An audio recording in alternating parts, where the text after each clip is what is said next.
Hi Aries, welcome. So tingnan natin kung ano yung energy mo ngayon. So be open-minded po. Hindi po halos lahat makaresonate. Thank you nga po pala sa mga nagsusubscribe, sa mga bumabalik. Maraming pong salamat. Give me the message for Aries. Ano yung energy ni Aries ngayon?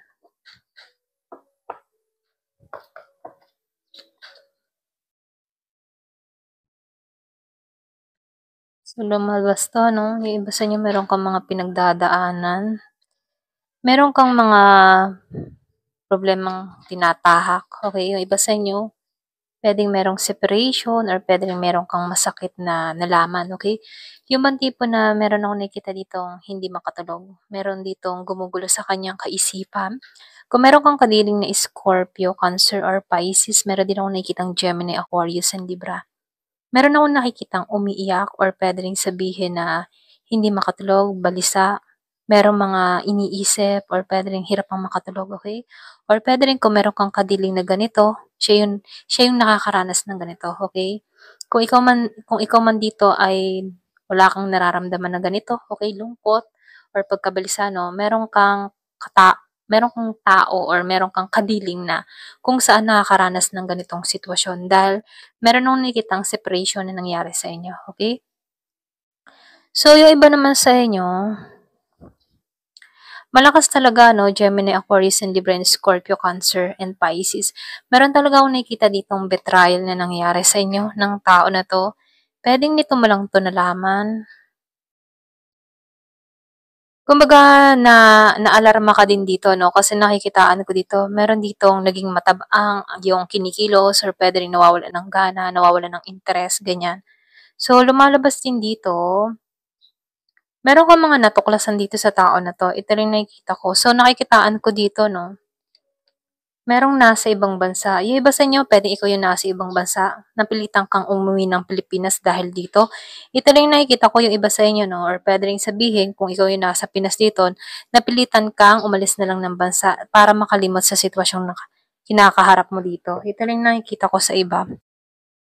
Pero pagdating sa financial ano, nakikitaan ko dito na okay naman lahat, okay? So, lumalabas dito na maganda yung takbo ng iyong pinagkakakitaan, okay yung sitwasyon mo, puwedeng meron kang maganda at maayos na trabaho. Kaya lang dito, nakikitaan ko dito pagdating sa relasyon, hindi nagiging mapalad ano.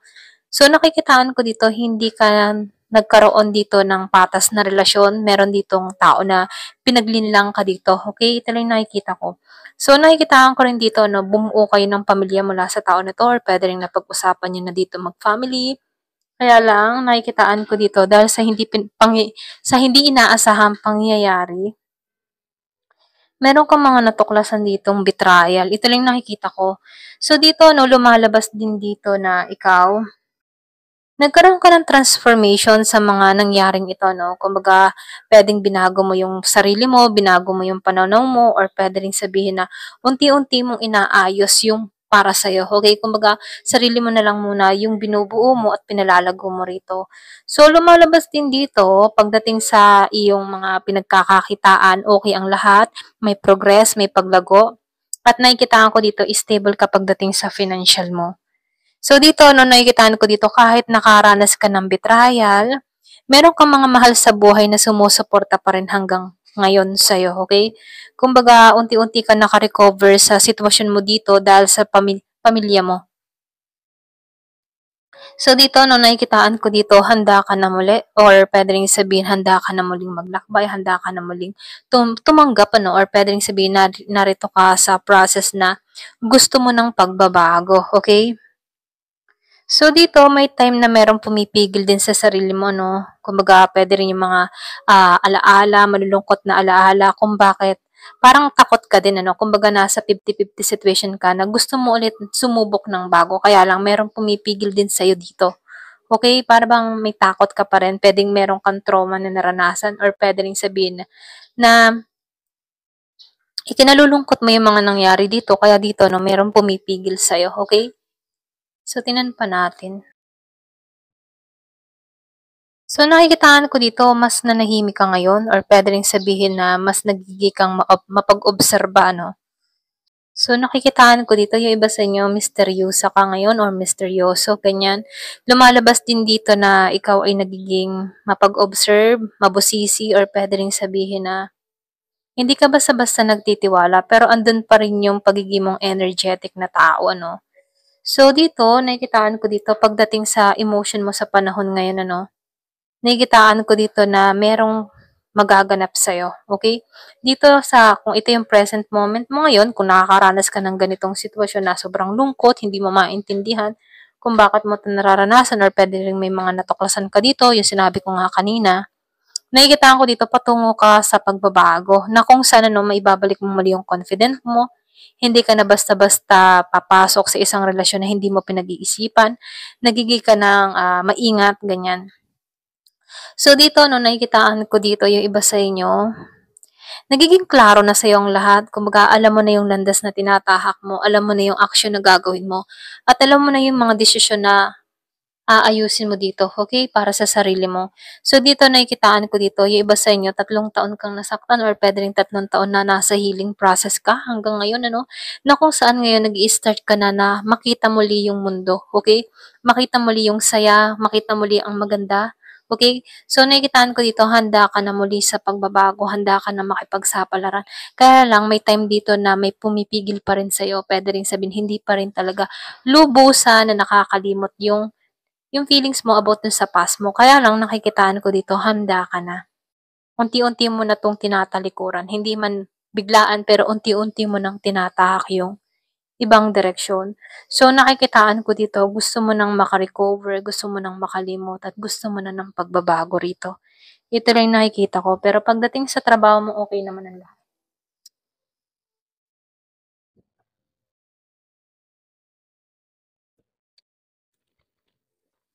Give me the message.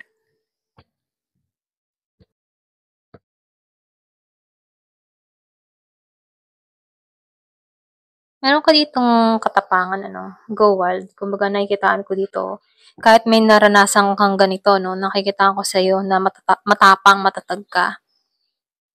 Hindi ka takot mag-try.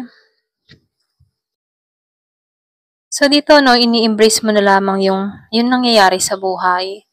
Kumbaga nagiging aware ka na sa mga kinikilos or action mo dito at nagpapakatotoo ka na. Alam mo na kung alin yung dapat at alam mo na kung ano yung gusto mo. So, alam mo na kung ano yung relasyon na hinahanap mo, ganyan, kung ikaw man ay naghahanap ng relasyon sa panahon ngayon. Kasi alam mo na dito na mahalaga ka, alam mo dito na love ka, okay? Kamahal-mahal ka, kaya mo ng balanse yung situation mo. So, lumalabas dito, natutunan mong mahalin yung sarili mo, kaya alam mo kung paano pahalagahan ito. Ganon, okay? So, tinan pa natin dito, no?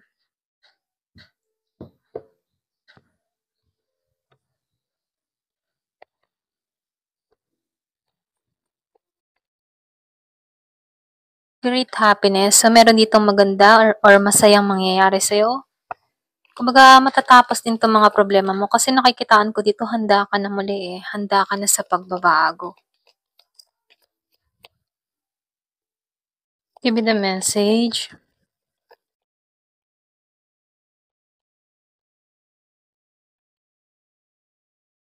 So, yung iba sa inyo na may konting babala dito, pag-ingatan mo yung finance mo 'no, kasi nakikitaan ko dito okey naman yung financial mo, kaya lang dito meron lang pag-iingat.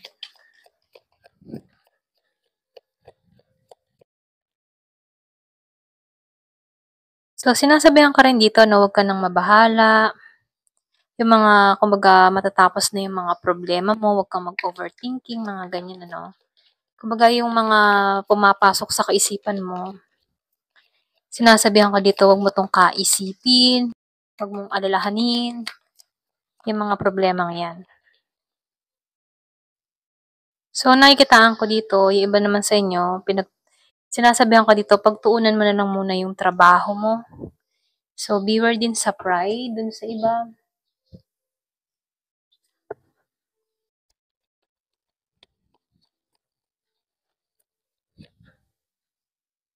So, meron akong nakikita dito, kontrolin mo din yung galit mo, ano.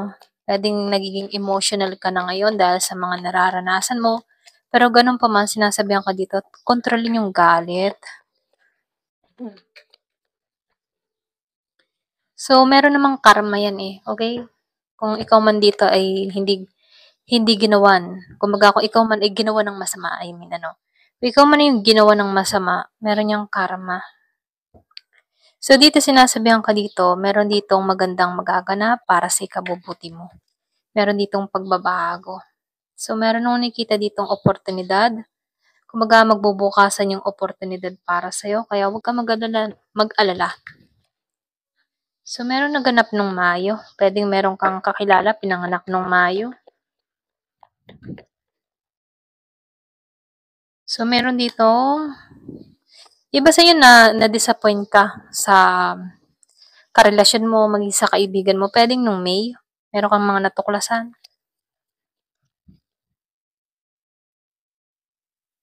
So, meron dito, iba sa inyo, no, para makamit mo yung goal mo, kailangan mo ng todo kayod or pwede rin sabihin, kailangan mo ng effort, okay?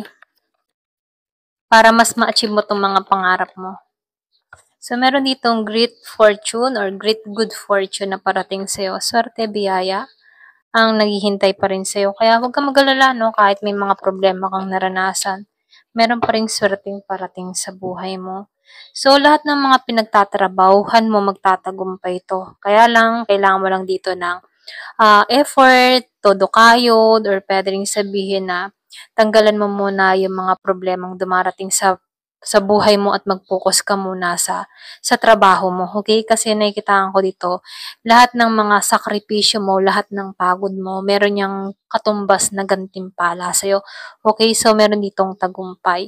Ayan, hanggang dito na lamang po. Thank you for watching. Love and peace.